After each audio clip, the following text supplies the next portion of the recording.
ओम गंगणपते नमः। आप सभी का आपके अपने चैनल पर बहुत बहुत स्वागत है। आज इस वीडियो में हम राजा नल और दमयंती की कथा सुनेंगे। विदर्भ देश में भीष्मक नाम के एक राजा राज्य करते थे। उनकी पुत्री का नाम दमयंती था। दमयंती लक्ष्मी के समान रूपवती थी। उन्हीं दिनों निषद देश में वीरसेन के पुत्र नल राज्य करते थे। वे बड़े ही गुणवान, सत्यवादी तथा ब्राह्मण भक्त थे। निषद देश से जो लोग विदर्भ देश में आते थे वे महाराज नल के गुणों की प्रशंसा करते थे। यह प्रशंसा दमयंती के कानों तक भी पहुंची थी। इसी तरह विदर्भ देश से आने वाले लोग राजकुमारी के रूप और गुणों की चर्चा महाराजा नल के समक्ष करते। इसका परिणाम यह हुआ कि नल और दमयंती एक दूसरे के प्रति आकर्षित होते गए। दमयंती का स्वयंवर हुआ, जिसमें न केवल धरती के राजा बल्कि देवता भी आए। राजा नल भी स्वयंवर में जा रहे थे। देवताओं ने उन्हें रोककर कहा कि वो स्वयंवर में न जाएं। उन्हें यह बात पहले से पता थी कि दमयंती राजा नल को ही चुनेगी। सभी देवताओं ने भी राजा नल का रूप धर लिया। स्वयंवर में एक साथ कई राजा नल खड़े थे। सभी परेशान थे कि असली राजा नल कौन है, लेकिन दमयंती जरा भी विचलित नहीं हुई। उसने आंखों से ही असली राजा नल को पहचान लिया। सारे देवताओं ने भी उनका अभिवादन किया। इस तरह आंखों में झलकते भावों से ही दमयंती ने असली राजा नल को पहचानकर अपना जीवन साथी चुन लिया। नव दंपत्ति और देवताओं का आशीर्वाद प्राप्त हुआ। दमयंती निषद नरेश राजा नल की महारानी बनी। दोनों बड़े सुख से समय बिताने लगे। दमयंती पतिव्रता में शिरोमणि थी। अभिमान तो उसे कभी छू भी नहीं सकता था। समयानुसार दमयंती के गर्भ से एक पुत्र और एक कन्या का जन्म हुआ। दोनों बच्चे माता पिता के अनुरूप ही सुंदर रूप और गुण से संपन्न थे। समय सदा एक सा नहीं रहता। दुख सुख का चक्र निरंतर चलता ही रहता है। ऐसे तो महाराजा नल गुणवान, धर्मात्मा तथा पुण्य श्लोक थे, किंतु उनमें एक दोष था, जुए का व्यसन। राजा नल के एक भाई का नाम पुष्कर था। वह राजा नल से अलग रहता था। उसने उन्हें जुए के लिए आमंत्रित किया। खेल आरंभ हुआ। भाग्य प्रतिकूल था। राजा नल हारने लगे। सोना, चांदी, रथ, राजपाट सब हाथ से निकल गया। महारानी दमयंती ने प्रतिकूल समय जानकर अपने दोनों बच्चों को विदर्भ देश की राजधानी कुंडिनपुर भेज दिया। इधर राजा नल जुए में अपना सर्वस्व हार गए। उन्होंने अपने शरीर के सारे वस्त्राभूषण उतार दिए। केवल एक वस्त्र पहनकर नगर से बाहर निकले। दमयंती ने भी मात्र एक साड़ी में पति का अनुसरण किया। एक दिन राजा नल ने सोने के पंख वाले कुछ पक्षी देखे। राजा नल ने सोचा, यदि इन्हें पकड़ लिया जाए तो इनको बेचकर निर्वाह करने के लिए कुछ धन कमाया जा सकता है। ऐसा विचार कर उन्होंने अपने पहनने का वस्त्र खोलकर पक्षियों पर फेंका। पक्षी वह वस्त्र लेकर उड़ गए। अब राजा नल के पास तन ढकने के लिए भी वस्त्र ना रहा। राजा नल अपनी अपेक्षा दमयंती के दुख से अधिक व्याकुल थे। एक दिन दोनों जंगल में एक वृक्ष के नीचे एक ही वस्त्र से तन छिपाए पड़े थे। दमयंती को थकावट के कारण नींद आ गई। राजा नल ने सोचा, दमयंती को मेरे कारण बड़ा दुख सहन करना पड़ रहा है। यदि मैं इसे इसी अवस्था में यहीं छोड़कर चल दूं तो यह किसी तरह अपने पिता के पास पहुंच जाएगी। यह विचार कर उन्होंने तलवार से उसकी आधी साड़ी को काट लिया और उसी से अपना तन ढककर तथा दमयंती को उसी अवस्था में छोड़कर वे चल दिए। जब दमयंती की नींद टूटी तो बेचारी अपने को अकेला पाकर करुण विलाप करने लगी। भूख और प्यास से व्याकुल होकर वह अचानक अजगर के पास चली गई और अजगर उसे निगलने लगा। दमयंती की चीख सुनकर एक व्याध ने उसे अजगर का ग्रास होने से बचाया, किंतु व्याध स्वभाव से दुष्ट था।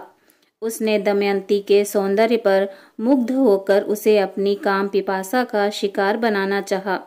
दमयंती उसे श्राप देते हुए बोली, यदि मैंने अपने पति राजा नल को छोड़कर किसी अन्य पुरुष का चिंतन किया हो तो इस पापी व्याध के जीवन का अभी अंत हो जाए।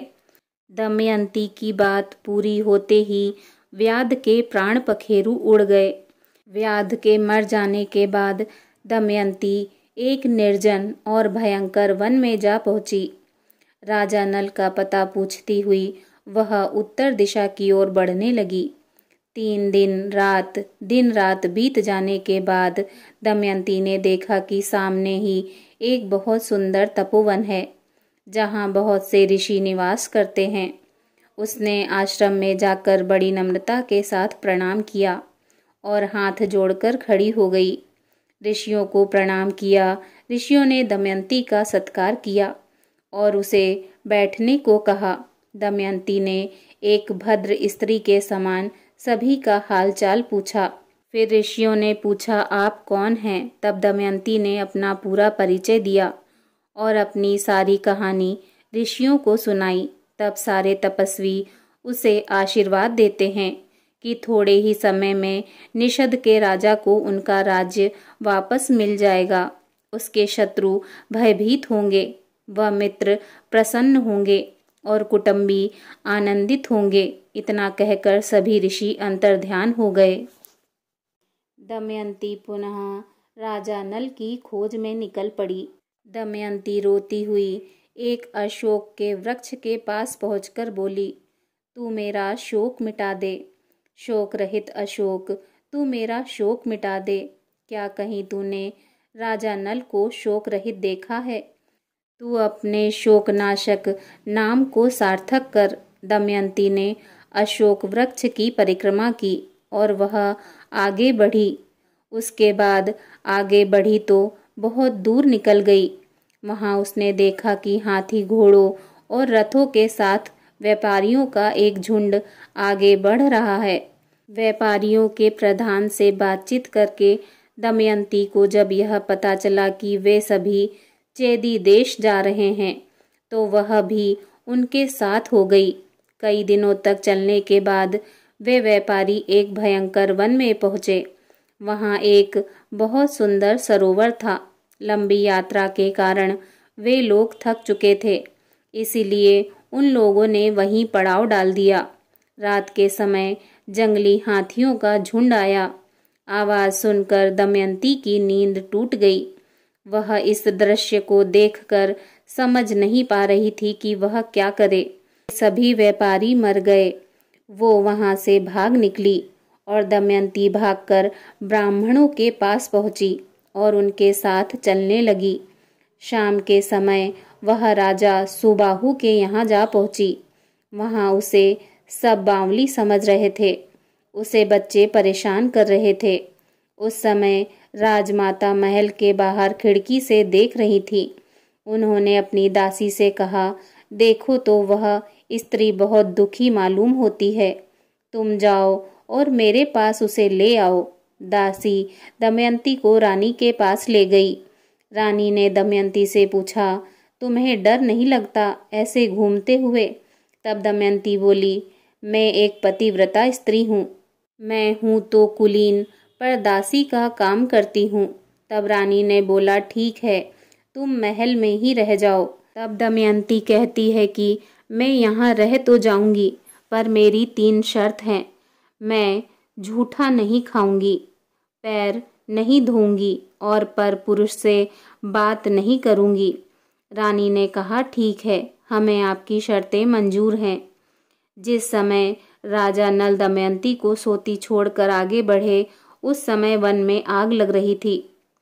तभी नल को आवाज आई, राजा नल, शीघ्र दौड़ो, मुझे बचाओ। नागराज कुंडली बांधकर पड़ा हुआ था। उसने राजा नल से कहा, राजन, मैं कारकोटक नाम का सर्प हूँ।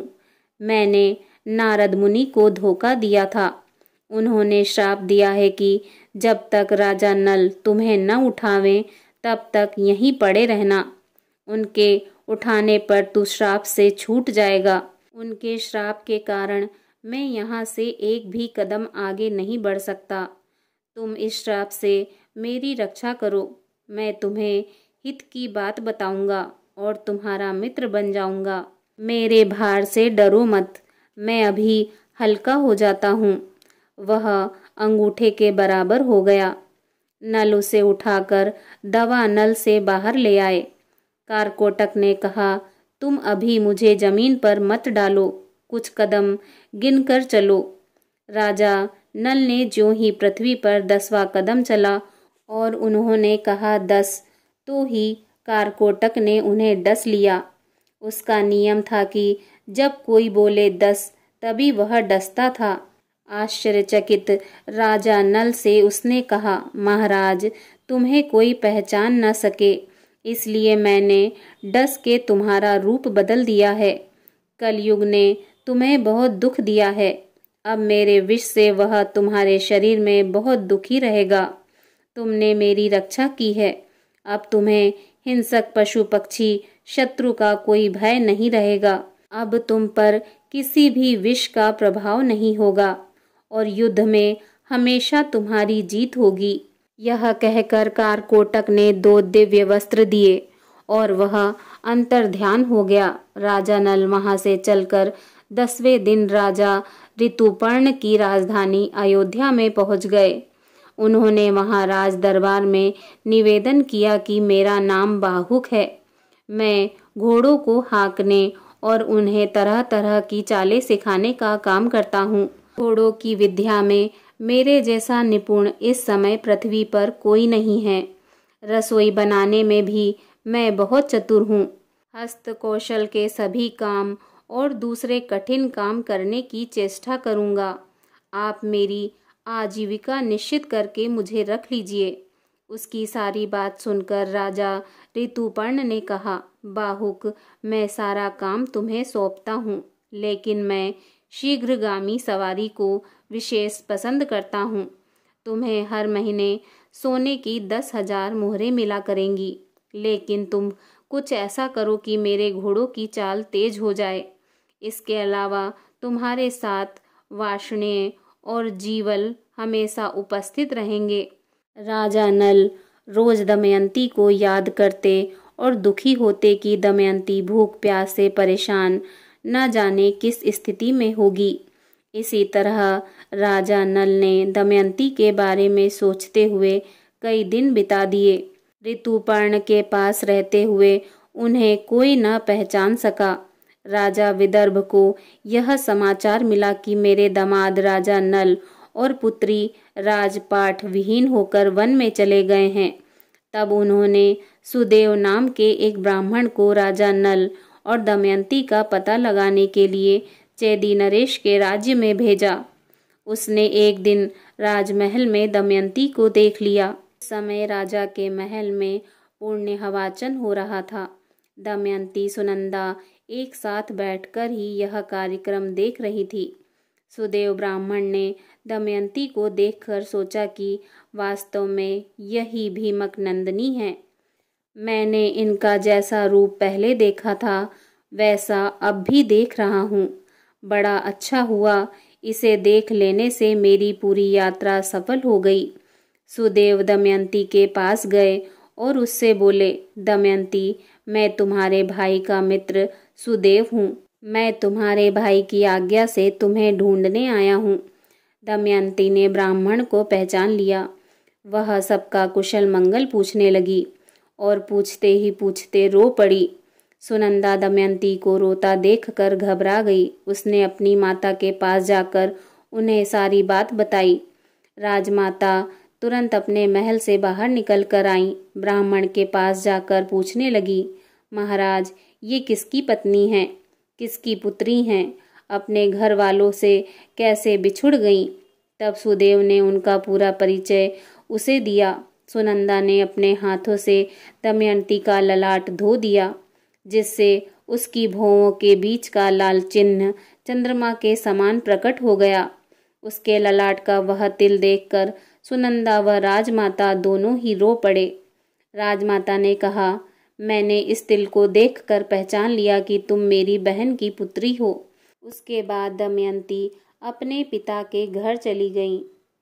अपने पिता के घर एक दिन विश्राम करके दमयंती ने अपनी माता से कहा कि माँ, मैं आपसे सच कहती हूँ, यदि आप मुझे जीवित रखना चाहती हैं तो आप मेरे पति देव को ढूंढवा दीजिए। रानी ने उनकी बात सुनकर राजा नल को ढूंढवाने के लिए ब्राह्मणों को नियुक्त किया। ब्राह्मणों से दमयंती ने कहा, आप लोग जहाँ भी जाएं, वहाँ भीड़ में जाकर यह कहें कि मेरे प्यारे छलिया, तुम मेरी साड़ी में से आधी फाड़ कर अपनी दासी को जिस अवस्था में छोड़कर आए, उसी अवस्था में आधी साड़ी में वह आपका इंतजार कर रही है।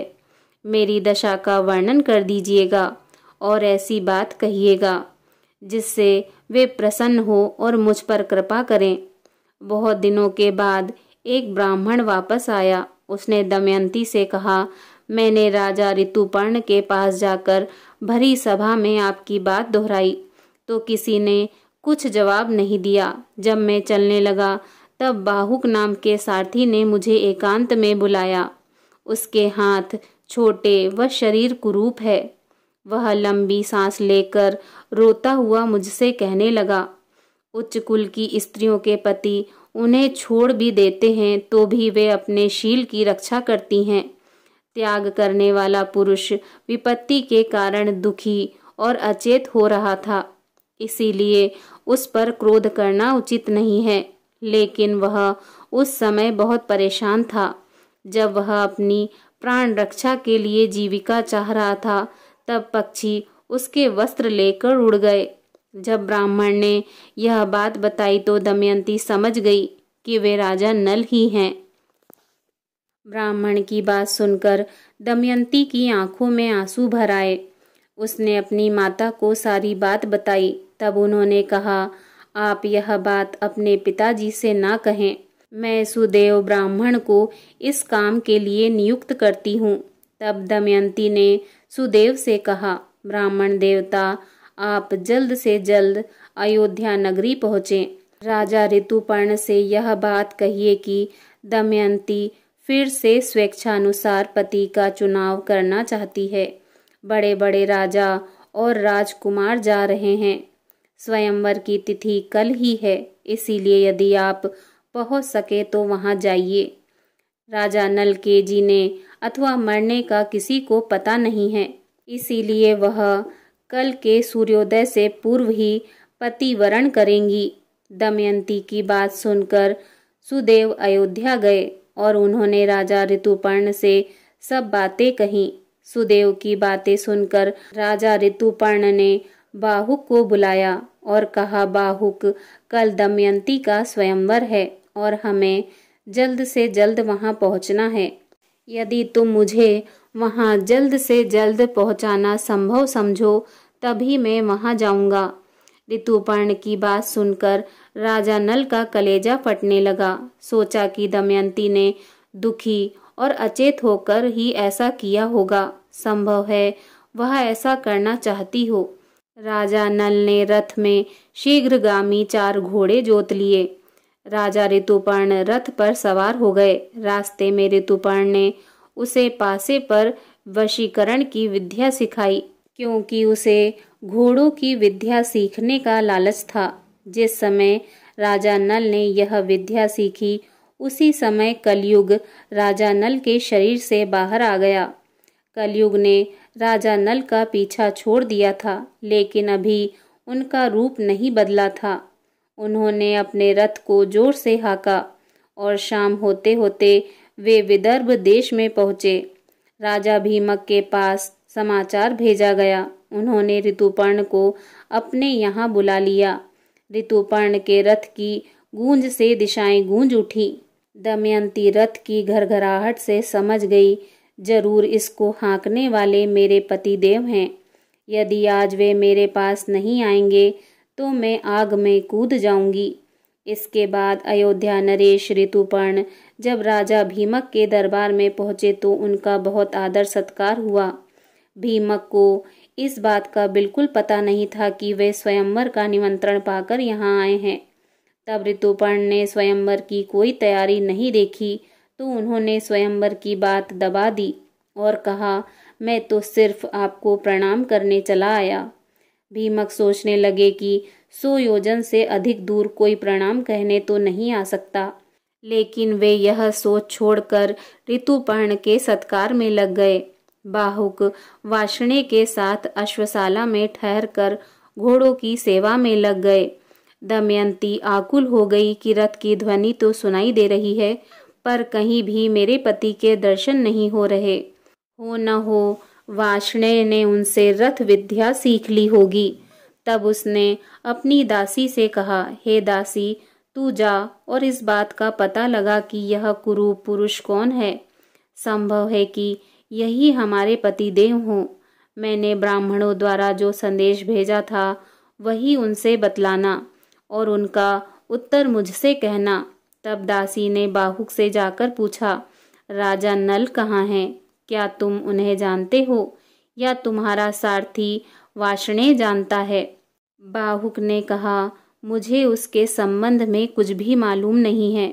सिर्फ इतना ही पता है कि इस समय राजा नल का रूप बदल गया है। वे छिपकर रहते हैं। उन्हें या तो वे स्वयं पहचान सकते हैं या उनकी पत्नी दमयंती, क्योंकि वे अपने गुप्त चिन्हों को दूसरों के सामने प्रकट नहीं करना चाहते हैं।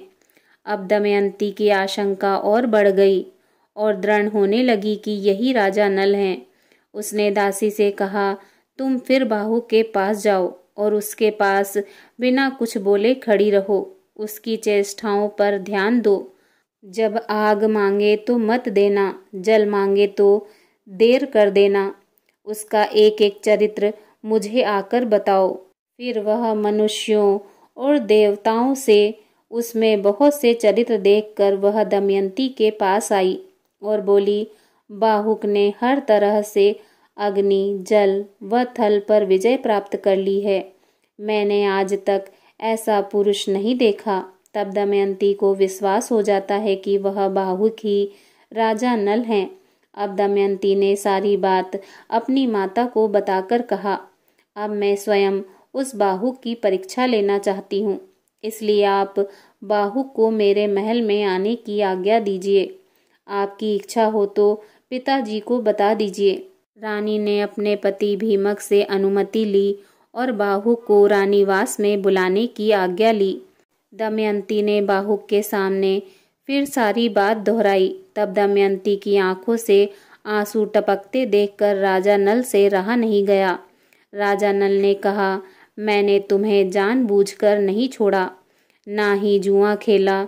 यह सब कलयुग की करतूत है। दमयंती ने कहा कि मैं आपके चरणों को स्पर्श करके कहती हूँ कि मैंने कभी मन से पर पुरुष का चिंतन भी किया हो तो मेरे प्राणों का नाश हो जाए। ऐसा अद्भुत दृश्य देखकर राजा नल ने अपना संदेह छोड़ दिया और कारकोटक नाग के दिए वस्त्र को अपने ऊपर ओढ़कर उसका स्मरण करके वे फिर असली रूप में आ गए। दोनों ने सबका आशीर्वाद लिया। दमयंती के मायके से उन्हें खूब धन देकर विदा किया गया। उसके बाद राजा नल और दमयंती अपने राज्य में पहुँचे। राजा नल ने पुष्कर से फिर जुआ खेलने को कहा तो वह खुशी खुशी तैयार हो गया और राजा नल ने जुए की हर बाजी को जीत लिया। इस तरह राजा नल व दमयंती को फिर से अपना राज्य व धन प्राप्त हो गया।